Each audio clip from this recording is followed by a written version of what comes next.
It was the summer of 1884. The world stood on the threshold of a new century, the century of electricity, steam, and invention. Humanity looked to the future with excitement, believing that progress would bring peace and prosperity. But in a small workshop in London, one man was creating something that would change the very nature of war. His name was Hiram. Stevens Maxim was an American, a self-taught engineer, a man of rare intelligence and tenacity. He invented dozens of devices: lanterns, steam engines, even electric mosquito traps. But one day he was told a phrase that changed his life forever. If you want to get rich, invent something that will help Europeans kill each other faster. This cynical joke, heard in a Parisian salon, stuck in his head. Maxim, a man of the machine age, believed that any mechanism was a step forward. He didn't know that his next step would open the door to the abyss for humanity. In a small workshop, amid the smell of oil, smoke, and the clatter of metal, he assembled a device that would forever change the battlefield. It was the world's first automatic machine gun, capable of firing hundreds of rounds per minute, using recoil energy reloading itself, feeding itself with death. At the time, no one understood exactly what had happened. The officers present at the first test simply remained silent. Among them were the British, the French, and the Germans, representatives of the great powers that decades later would clash face to face under the roar of this very weapon.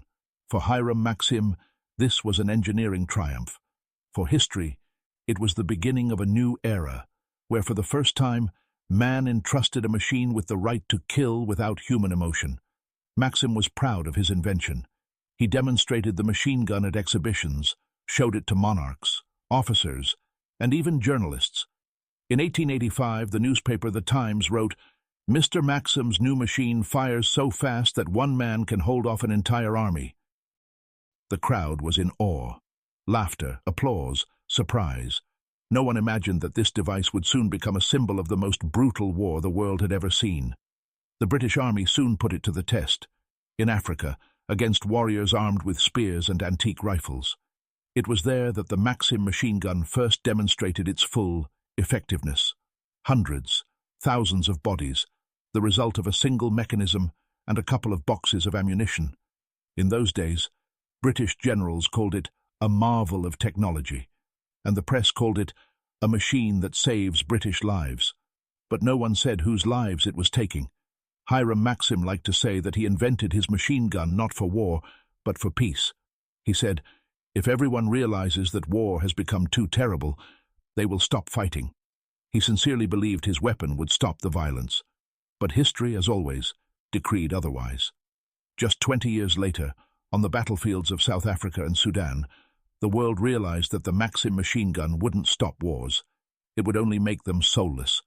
For the first time, weapons became not an extension of the human hand, but an independent machine, detached, cold, and merciless. By the early 20th century, the Maxim machine gun had become a weapon of empires.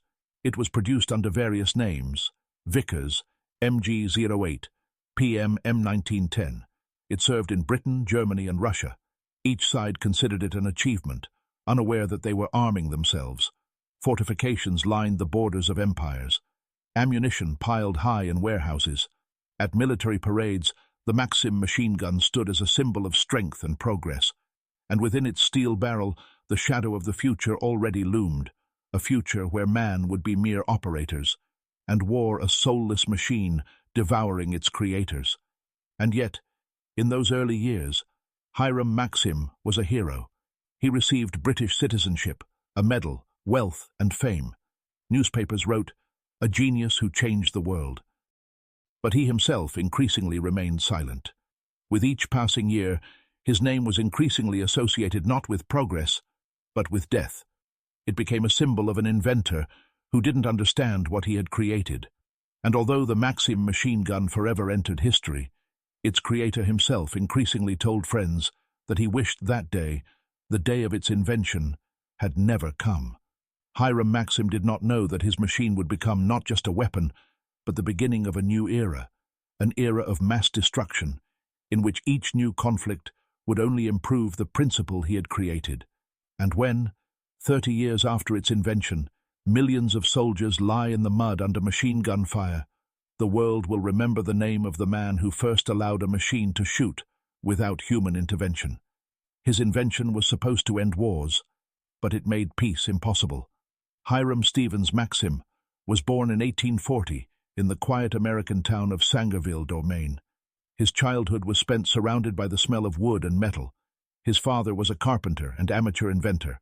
From an early age, the boy took apart everything he could get his hands on: clocks, lamps, even old guns. He saw machines as more than just metal, but living organisms capable of action. By the age of 20, he had established his own workshop, working on steam engines, lighting systems, and electric generators. He possessed a rare combination: an artist's imagination and an engineer's calculations. But despite his talent, he never achieved wealth or recognition in America. In 1881, Maxim traveled to Europe for the World's Fair in Paris. There, amid the stands, the glitter, and the bustle of the industrial age, he heard the very phrase that changed everything: "If you want to make money, invent something that will allow Europeans to kill each other faster." For some, it was a joke. For others, a prophecy. For Maxim, it was a challenge. In London, he founded a laboratory and immersed himself in work. Years passed in solitude, amidst parts, drawings, and gunpowder smoke. He experimented with various mechanisms, striving to do what no one had ever achieved before: create a gun that would fire itself. In 1884, he filed a patent for self-acting machine. The gun was the first weapon in history to use recoil energy for automatic reloading. The mechanism worked like a living organism. Each shot generated the next, creating a continuous stream of fire. When Maxim first demonstrated his invention at the firing range, British Army officers were astonished. Before them stood a heavy steel machine on a tripod, capable of firing 600 bullets per minute without a gunner. For the military, it was a miracle. For history, it was the moment when man ceased to be the center of attention on the battlefield. The first to experience the power of the new weapon were not Europeans, but African peoples. At the end of the 19th century, the British Empire waged wars in Sudan and South Africa. In these conflicts, the Maxim machine gun became the decisive argument of civilization against those it called savages.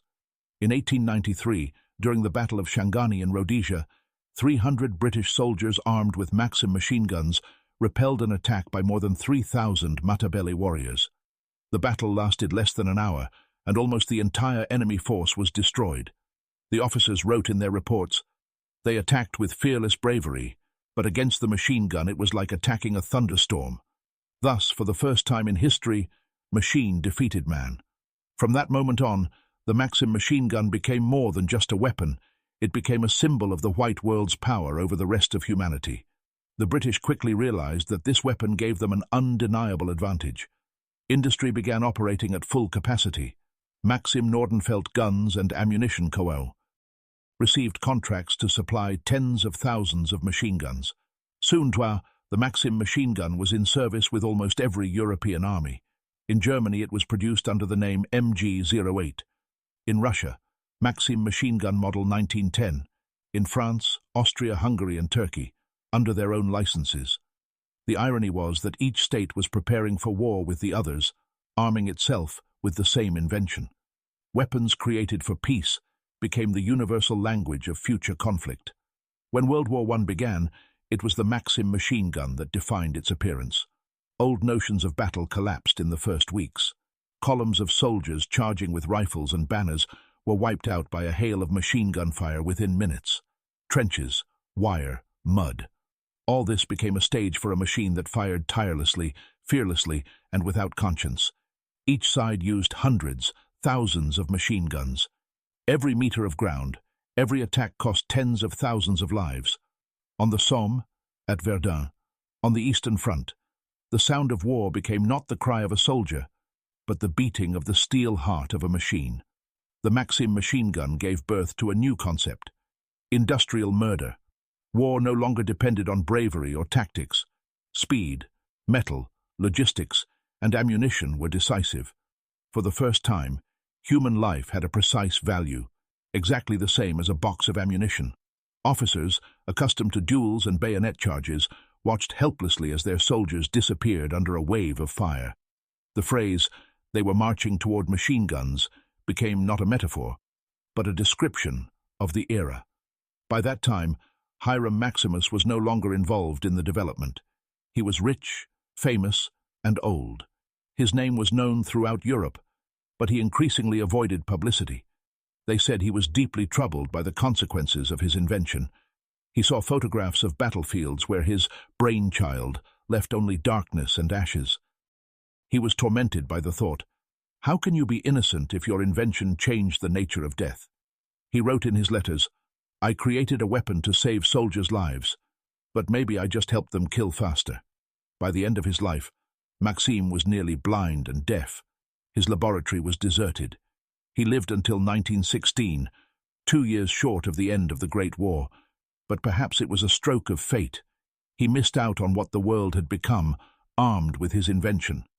After Maxim's death, his name became part of military history. The machine gun he created lived on. It survived World War II, fought in Korea, Vietnam, and Africa.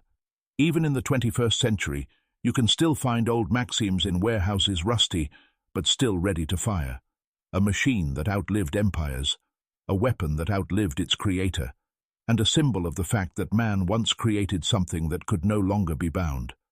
When the last shot fell silent on the deserted fronts of the First World War, humanity realized. Maxim's invention had changed, not just war, it had changed the very nature of progress. Previously, every new technology promised humanity power over nature. Now it promises power over death. Not victory over it, but control over it. From then on, the industrial logic of death became the norm. The Maxim machine gun gave birth to what would later be called the military-industrial complex. War was no longer a matter for soldiers. It became a matter for engineers, bankers, suppliers, and logisticians. Blood became a resource that could be planned. In the 20th century, the Maxim was replaced by the MG-42, Browning, Kalashnikov, and M60, but each of them shares the same principle, the same mechanical soul, born from Hiram Maxim's vision. Every burst, every shot echoes that first shot in 1884 at the London Proving Grounds, where humanity first heard the music of the machine. Since then, we've become accustomed to this sound. It has become part of history, cinema, video games, and culture. The machine gun has become a symbol of strength, a decoration for museum exhibits, a prop for military parades and films about heroism. But behind all this romance of steel, behind the glitter of medals and bronze monuments, we rarely remember that every mechanism is a reflection of its creator. Maxim was not a villain. He did not create weapons out of a lust for murder. He believed his invention would put an end to senseless wars, because no army would dare attack knowing it was facing a machine capable of shooting non-stop. He wanted the fear of the machine to stop man's madness. But history laughed. The machine gun didn't become a guarantor of peace. It became its antagonist. Every country, seeing a threat, wanted one. The balance of terror turned out to be not a brake, but fuel for the arms race. Thus, the Maxim became the ancestor of the Cold War, nuclear warheads, drones, and autonomous systems in which humans are merely observers, not participants. And yet, behind this cold iron lies a philosophical detail. Maxim didn't simply invent the machine gun. He became the first person to force humanity to look at itself from the outside, to see that machines aren't destroying us. We are destroying ourselves through them. Every mechanism, every weapon is merely a mirror in the hands of its creator. And the more perfect the reflection, the more terrifying it is to see who looks back. Today, more than a century later, old Maxim machine guns can be seen in museums in London, St. Petersburg, and Washington. They stand on their tripods, polished, like silent witnesses to a century in which man decided he could control death as precisely as gunpowder and gears. Visitors pass by, taking photographs, not hearing the dull echo that still trembles in the metal. The echo of thousands of voices, millions of shots. The echo of the very question the inventor never got to ask the world. When we create weapons, do we control them, or do they control us? The Maxim machine gun is more than just a machine. It is a turning point for civilization. It became the invisible boundary between the age of bravery and the age of calculation, between heroism and mechanics, between man and his creation. With him began an era in which death became widespread and life became a statistic. But perhaps it is precisely this awareness that makes us human, capable of creating even when we destroy. And when in museums, the dim light flickers on the steel engraving, Hiram Stevens Maxim, 1884, it seems as if the inventor himself is looking at us from the depths of time, not with pride or guilt, but with a quiet question to which we have never found an answer. You've learned to shoot faster, but have you learned to think?